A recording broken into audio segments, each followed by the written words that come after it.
Alright, what's up, YoungLA channel? Lexx here, and I'm gonna tell you guys 10 things I can't live without. And it's not gonna be like water and food and stuff, it's gonna be like actual quirky shit, you know, because I don't wanna be boring. And I feel like the people who do this, they're kind of like, I gotta, like something. So I really thought about it, tried to think about it here for a sec. So I'm gonna tell you guys, yeah, what I can't live without.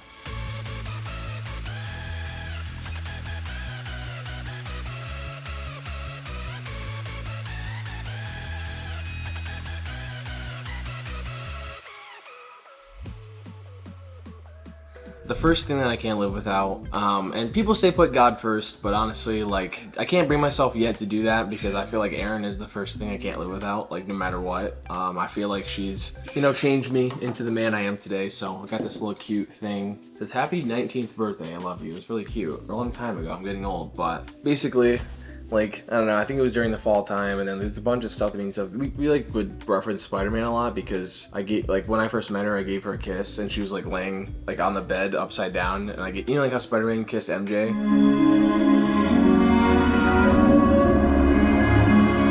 Like, we did that, and I was like, oh, I'm like Spider-Man. And like, I don't know, we thought it was funny. And then, I got the gym, the stars, like all this shit, and then cute little us in the middle. So yeah, Erin's obviously, to me, like the thing that I can't live without the most. I feel like when she travels, like usually she'll leave for 3-4 days, go home to her family in Ohio, because we're from Ohio. And when that happens, I like lose all purpose in my life, and I like want to kill myself. I feel like there's not really a lot of purpose in life. I feel like everything sucks, which, like, partners should be like 50-50. You take 50% of your happiness and 50% of theirs, but like low-key, it's like 90-10 to me. I feel like she's like 90% of my happiness. I don't know what I'd do without Erin, alright? Not to sound like a simp, but my life trajectory would not have been the same without meeting her, and she's the most important thing to me, basically, in this planet, and that's definitely number one for me. I need Erin to operate as a human being. Now, number two, I guess it doesn't have to be necessarily in order, but I'll just say it because he's right here already. Vert.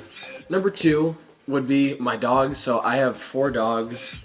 Vert, Absol, Lonnie, and Gray. They also have like 1,000 names. Like, he can be Dirt, and then Absol can be Dodie. Gray can be Darth Widget. Not even gonna try to explain it. And then fucking Lonnie can be like Nanas, shit like that. So Vert and Lonnie are the parents of the other two, because basically when I went to Alpha Land during the whole like Alpha Land opening and stuff like that, kind of like around that time, I had just moved to LA, or like just moved into my own house, something of the sorts, and I didn't have anyone to watch the dogs. Me and Erin really struggled for a long time to get anyone to watch them because we don't really trust like babysitters. We don't want like a person we don't know watching them. I also don't want a person I don't know in my house. I'm like a pretty private person all around when it comes to that stuff. So we went to Texas and we just got them a dog hotel, and we were like, all right, it's gonna be okay. But they weren't fixed, and we had a diaper on Lonnie, and our only instructions were literally like, don't let them be together. And they'd post pictures on Facebook of them together every day, and boom, 8 babies popped out. Like, Gabe has one, my best friend Colin has one. We gave them to a bunch of people we like love and know that like could have used a pup. So we ended up keeping Absol and Gray. So yeah, that's how I have 4 dogs, and I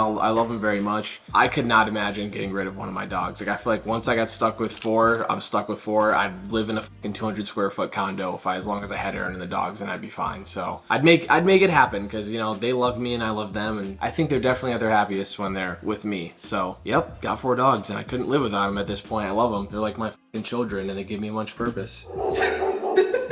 So obviously that's Absol. Yeah, he's the skittish one. This is Lonnie. Yeah, she's the mama, and then Bert's the dad. And this is Gray. Gray's so sweet. I should let her in.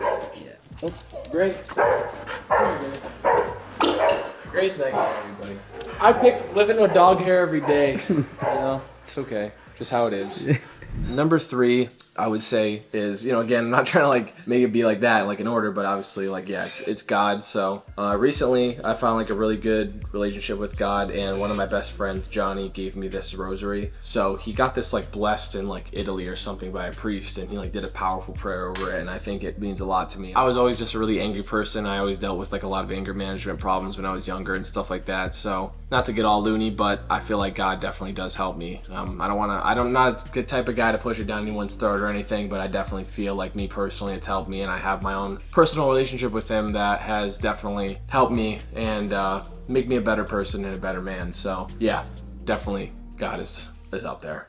Number 4, I put this above the rest of the list is probably Counter-Strike 2. I absolutely love Counter-Strike. I grew up playing Call of Duty. Like, I'd watch Optic Scump and Nade Shot, like Clayster, shit like that. Like, I'd always watch the pros play on like Call of Duty and stuff. But obviously, Call of Duty to me has turned into an absolute piece of shit. Like, I actually hate Call of Duty now. I hate Tac Sprint. Tac Sprint ruined Call of Duty. I hate putting my gun up. I think it fucks everything up. I miss the old days. I was really competitive into gaming growing up. I always wanted to be the best at it. During the days that I would watch competitive gaming, I was a tryhard. Then, as I grew older, Call of Duty grew stale. I got introduced to Counter-Strike or CSGO when it was out before CS2 came out. My buddy showed me it. I was kind of like when I got a PC, and you know, people don't really understand this, but when I played Counter-Strike, it was my first ever PC game. It was my first ever game I played with a mouse. I always played controller. I'd always try to plug in my controller no matter what game I played, because obviously I was very good at that. And I had to bite the bullet and just completely relearn everything. And I put like 1,800 or 1,900 hours into CS2, and it is literally my, like, even though it pisses me off, even though, you know, it's not a perfect game, people complain about it, I think Counter-Strike 2 is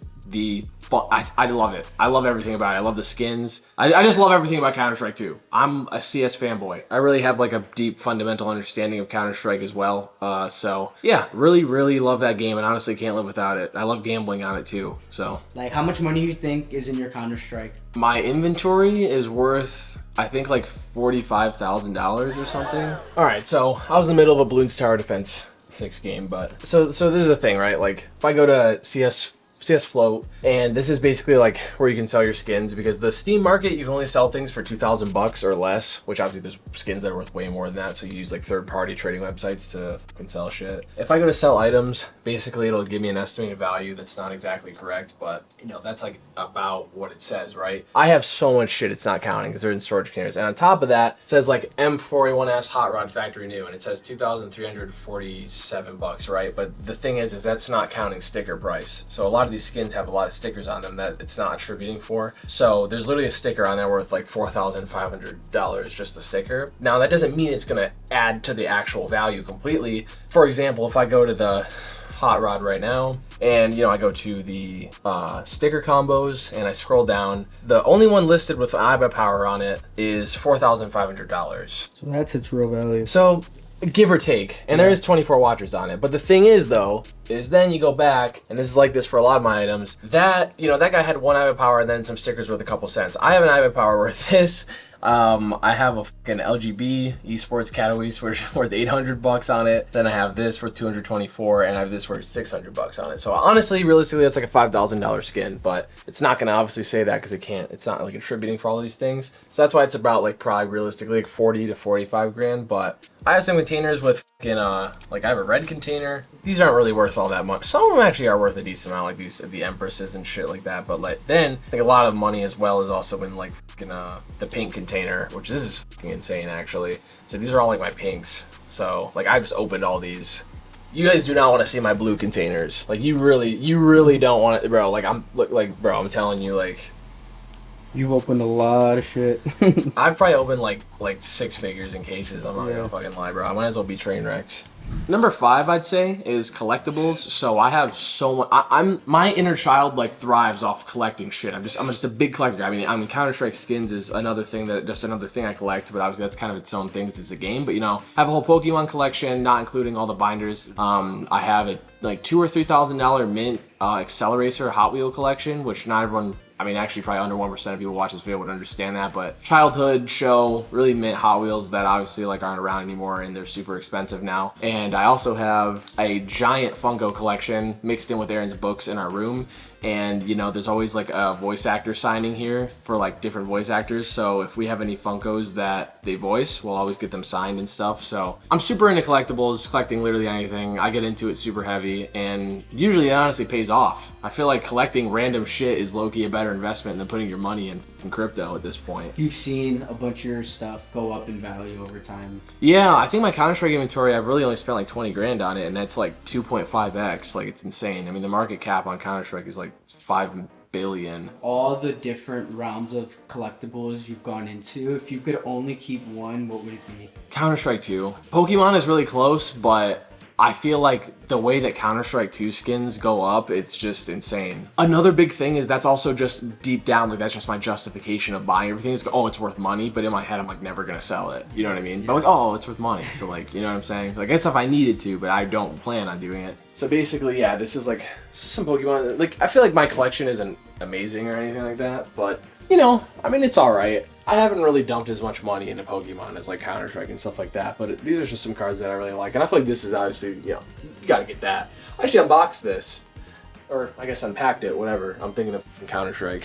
So, you know, this is like a little collection of all like some PSA shit. I'm not gonna go through my binders. I have like 5 binders filled, so like there's some cool shit in there too, but like this display looks pretty nice. I actually got this Umbreon recently. This shit is fucking sick from the Chinese like gem pack or whatever. And then obviously I have like some, you know, some of the Hot Wheels, Pokemon, Funko, like everything kind of mixed, whatever. This is from Highway 35, which kind of like goes into the Accelerator series. I mean, it was before Acceleracers, but they're kind of like, they're part of the same like timeline. So yeah, these are all really old and shit like that. I actually found this at fucking Goodwill, which is crazy. So this is my mint collection of like Accelerators, which, you know, to me means a lot. I know a lot of people don't know what the fuck they're looking at, but basically this was my favorite TV show as a kid of all time, like above everything. It was like Highway 35, Accelerators, and then Battle Force 5 and shit like that. I don't have any Battle Force 5, but I have like a mint collection at my old house in Ohio. These are all the cars from the show, not all of them. I don't think they ever made all of them, but like these are as many as you can get, and even some that existed that, like some I have that actually should have existed that don't, but like, you know, here like this, the Diora 2, the Teku Diora 2, which I know they made this recently, but this is a custom that looks 10 times better than the, like, look, let me show you. Like you don't even need to fucking know which one's better. You just look. This is the one fucking shitty ass Hot Wheels made. Are you fucking kidding me? I bought this from a guy who fucking made it in his house. I can throw this in the dumpster. I only got it because I'm like, damn, it's kind of cool that at least Hot Wheels made it. But yeah, this is even what it looks like. This isn't even what it fucking look like. This was another one that was in the show that I got custom because I think it looks so fucking badass, and I don't know why it was never an Accelerator. I'm not the biggest fan of. I am a big fan of the wheels, but obviously like there's like a certain theme going on with like the red dot in the middle. But it's all good. I think it looks fucking tough anyway. But yeah, I would eventually one day like to get the Highway 35 collection too, but that shit's so expensive. I could just sell a couple skins, I guess. But yeah, that's that. It's about like $3,000 or $2,000 maybe. It would have been way more. I actually, people are gonna hate me for this. I bought these all sealed, like in the packages, but I opened them all. Cause I was like, you know, I was like, in my head, like, I'm not fucking selling this shit. Yeah. And also, it just looks way cooler. Like it'll look better outside of packaging. Yeah. So I was like, you know what? People, they can say what they want about that, but at the end of the day, if you're not gonna sell something, who gives a fuck what it's worth?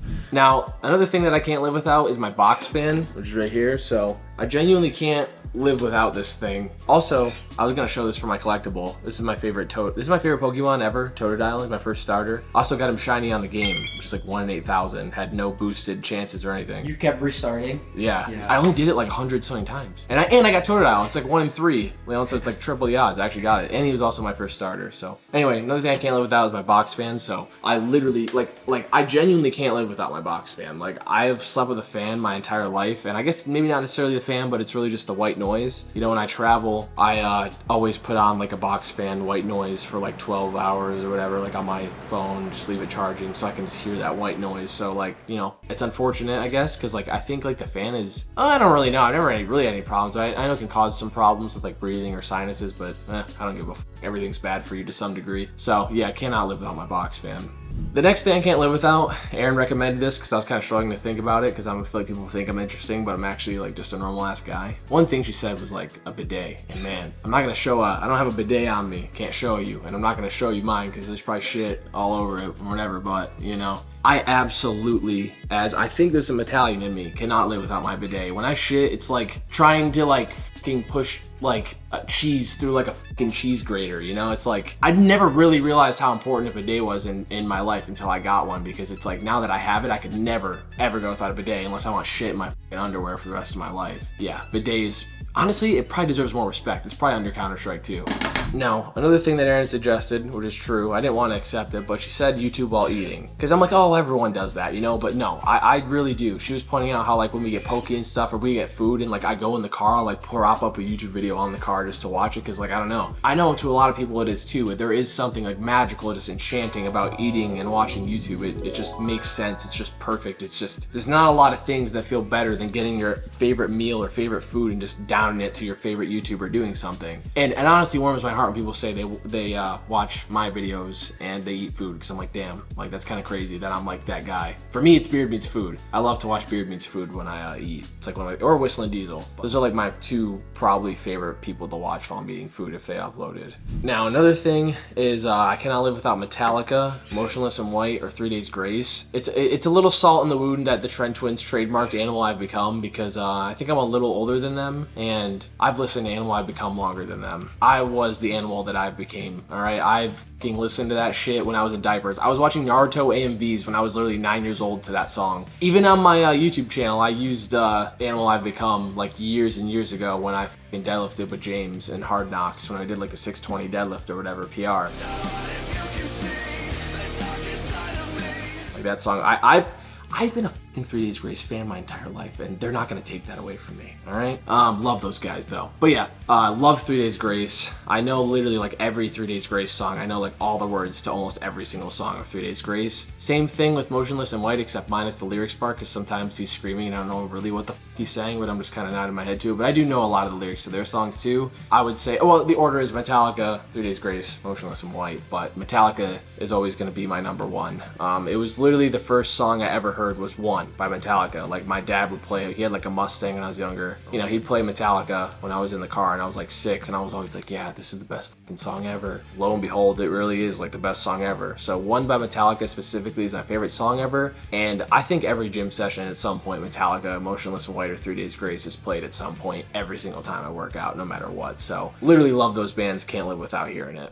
Now the last thing that I can't live without, I would say, is definitely my home gym. I only put that last because I don't know why, actually. I have no idea why it's last, but it should probably be really high up there as well. I honestly wouldn't even know how to really really wouldn't know how to measure a lot of these things in comparison to each other, but the home gym is honestly one of the most essential, most important things, and it cost me about 40 grand, less than my Counter-Strike inventory. I honestly feel like that was the best investment I've ever made in my entire life. And you know, it's not even the fact that I've made my money back or not. I don't know obviously all the metrics on how much money I've made back off of doing things in the home gym or how much that's impacted it. I don't think about it like that. I'm talking investment for like myself and just how I feel, for my mental health, for everything. If I could sell every single thing and keep one thing that is material, it'd be, if I could keep one thing, it'd be the home gym, probably. I feel like above probably everything, you know, excluding like my dog Scott or Aaron and stuff like that. I feel like that'd be the one thing I would live in there, honestly. I need my home gym. You know, there's been a lot of rough times in my life. I don't want to go out in public, or you know, it's been a lot of times the gyms are be closed. I wait too long at train. It's always there for me. You know, it's always there for me. So it's definitely one of the most important things to me is the home gym. It's messy as fuck, bro, but you know how I like it. Yeah.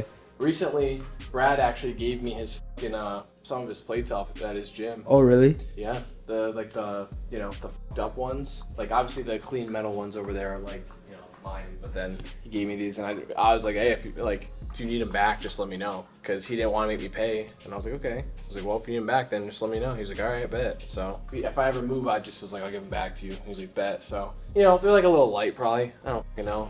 Who knows? But you'll see fucking spiders and shit and nails, rusted nails on the floor. But you wouldn't want it any other way. Nah, I actually want more spiders and more nails and more dog hair, more flies fucking going around. Okay, I'm not gonna lie. I don't know why. I'm actually getting pissed about the flies. There's never any flies in here because I always keep it shut, but I think I've had too much energy drinks on the arm wrestling table too long. They're probably like communicating with each other like, hey bro, there's something good in there. But usually there isn't any flies in here, but oh well. Usually I'll just open the garage door and I'll take a leaf blower to all the dog hair and flies, and I'll just fucking get them out like that. So it's honestly pretty easy to clean up. But yeah, recently I just benched fucking 455 too, which was kind of crazy.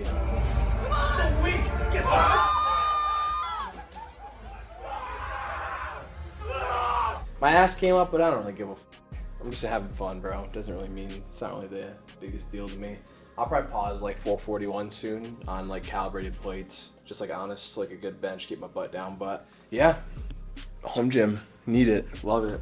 And two things I can live without are dog hair, because I wake up with dog hair. I have dog hair on my clothes at all times. There's dog hair in my hair. I pull out, I take a shower, I'm like, am I losing hair? Is this fucking dog hair? There's dog hair in my beard. And then another thing is YoungLA packages, because I get literally 1,000 million YoungLA packages. This is a fucking result of that. And I've had people come in vans to pick this shit up for the YoungLA, like the YoungLA warehouse. They'll bring a van for me to pick it up, and it's just, Gary, it's too much, bro. You gotta chill on me, man. I can't wear all this shit. I said, I was like, bro, like, are you fucking shitting me? This is dead ass probably a month and a half, it feels like. Maybe 2 months. Like, I honestly, look at it. It just keeps going forever. I remember like a year ago, you had a mountain. It was insane. Yeah. I'm talking about the boxes. It's fucking crazy. Gary, send Jalen to come pick these up again, bro, please. I can't fucking deal with this shit anymore. But I obviously love YoungLA, and I think it's really unique what they do with the channel. But yeah, that's 10 things that I can't live without. And I think it's a pretty good list. So hope you guys enjoyed. Drop a like on the video and subscribe. Me and YoungLA World would appreciate it. Till next time.